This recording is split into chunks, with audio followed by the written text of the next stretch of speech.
l'idée de cette cérémonie sur la Seine, c'est vraiment de faire rayonner Paris Oui, bien sûr. à travers le monde entier. Et c'est vrai que cette cérémonie, elle aurait eu de la gueule. Franchement, c'est hyper beau.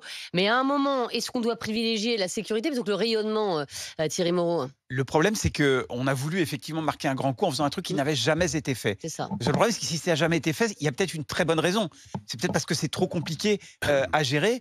Je pense que la sécurité est un problème. Tous les spécialistes de sécurité, tu l'as rappelé, mais continuent de le dire depuis, et donc bien avant l'attentat de samedi dernier.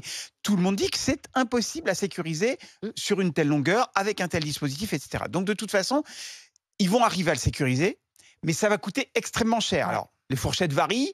Actuellement, on est plutôt sur 200 millions annoncés. La Cour des comptes, elle est sur 419 millions d'euros pour 3 heures de cérémonie. 3 heures de cérémonie. Donc, est-ce que cet argent est bien employé là?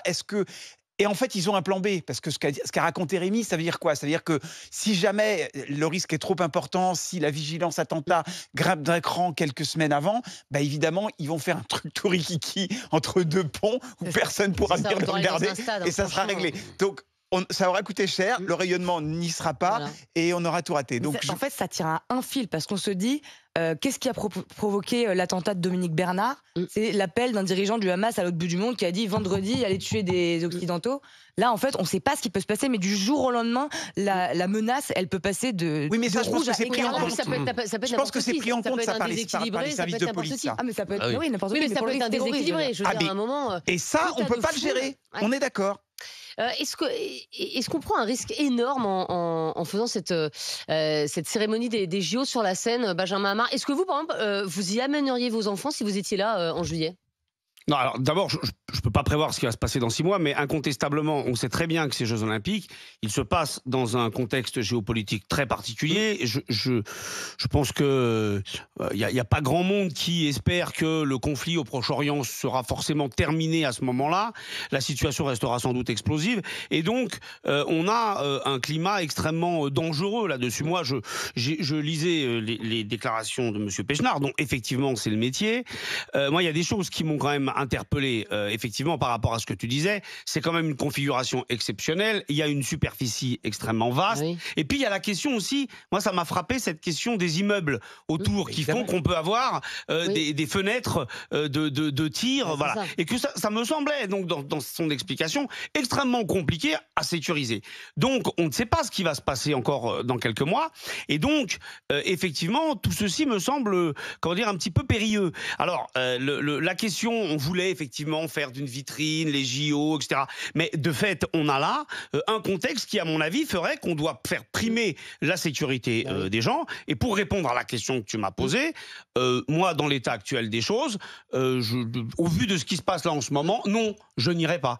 Voilà, parce que ça me semble, il y a très peu de choses. Enfin, on a vu quand même dans l'histoire de l'attentat de ce week-end que je pense que tout ceci est ce qui devrait nous intéresser, c'est comment le ministère de l'Intérieur est capable justement de gérer ces questions-là.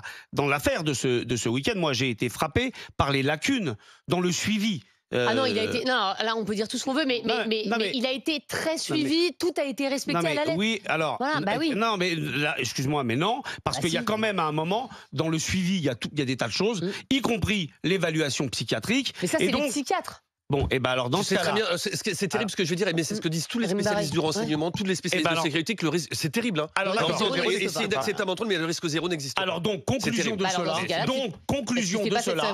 Là, tu viens de donner la conclusion du truc. S'il n'y a pas de risque zéro, d'accord. Alors une telle cérémonie aussi vaste, aussi compliquée à gérer, on est obligé de la reconfigurer. C'est clair, comme de l'eau de roche. Et il y a aussi, alors il y a le problème des spectateurs, qui vont être des centaines de milliers près de la scène, mais il y a aussi des sportifs qui défilent sur des péniches. Tu vas avoir des délégations internationales. Tu vas avoir une délégation israélienne, par exemple. Qu'est-ce que tu fais de cette délégation? En fait, tu la laisses sur une péniche comme ça. C'est pour ça que peut-être qu'ils vont finir par avoir que les délégations, etc. Et effectivement, comme tu as dit, faire quelque chose de tout petit. Et puis voilà, mais ce sera décidé vraiment au dernier moment, j'ai l'impression. C'est ça, ils ont le plan B avec les plans bis à l'intérieur. Ils ont le plan A avec les plans bis à l'intérieur. Pardon. juste une cérémonie d'ouverture, c'est pas que les athlètes qui défilent, même dans un stade. C'est-à-dire qu'il y a quand même on l'a vu lors de la cérémonie d'ouverture de la Coupe du Monde de rugby. Il y a un spectacle, etc. Ça coûte beaucoup d'argent, ça fait beaucoup de répétitions, etc. Donc tu peux pas prévoir un mois à l'avance en disant tiens, on va les faire défiler là, chacun avec son petit drapeau dans le stade. Ça peut pas se passer comme ça. Mais ce qui est sûr, c'est qu'un stade, c'est facile à sécuriser parce qu'il y a différentes portes. Mettons, il y a 20 portes. Il n'y a pas de risque zéro non plus sur un stade. Comment ? On Il n'y a pas de risque zéro non plus sur un stade. Mais t'as les portiques de sécurité. C'est plus facile, oui, c'est plus facile. Tout le monde, on sécurise un espace aérien qui est réduit. Voilà. C'est beaucoup plus simple de sécuriser un stade que 10 km autour de la Seine. David nous appelle d'Abbeville dans la Somme. Il est chauffeur routier. Bonjour David. Bonjour. Et merci beaucoup d'être avec nous, David. Ça vous inquiète, vous, cette cérémonie des JO sur la Seine ? Tout à fait. Moi, je pense qu'il faut annuler la cérémonie sur la Seine et puis faire ça au Stade de France pour des raisons de sécurité. Je parle même pas du coup, comme disait tout à l'heure M. Moreau, mais pour moi, c'est complètement aberrant. J'ai vu dans un article qu'apparemment, ça va se dérouler sur 6,5 km de quai. C'est ça. Donc, vous avez 13 km à sécuriser. Pour moi, c'est aberrant. Je me demande si c'est pas une histoire de mégalomanie de certaines personnes qui se disent. On a voulu voir grand. Mais après, c'est pas un défaut que de vouloir voir grand.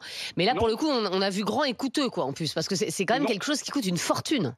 Tout à fait. On a vu grand. À mon avis, on a vu même trop grand, comme d'habitude.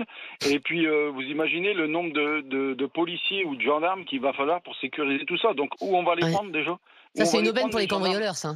Moi, je te dis, des angles morts ailleurs. Quand tu auras la cérémonie d'ouverture, derrière, il n'y aura plus personne. Il va y avoir énormément de renforts qui vont venir des provinces.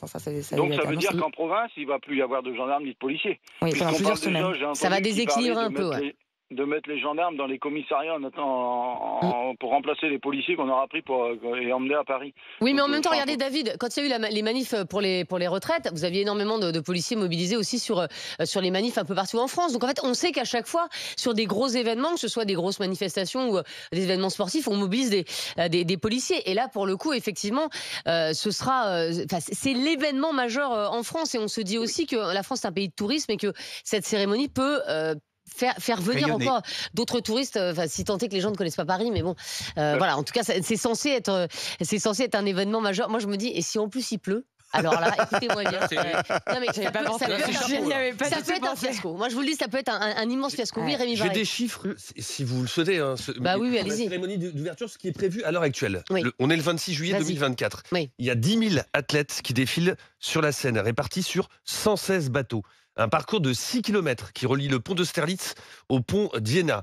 On estime qu'il y aura 400 000 places gratuites, 100 000 places payantes, donc 500 000 personnes rassemblées sur ce périmètre le 26 juillet sur les 12 km des berges autour de la Seine.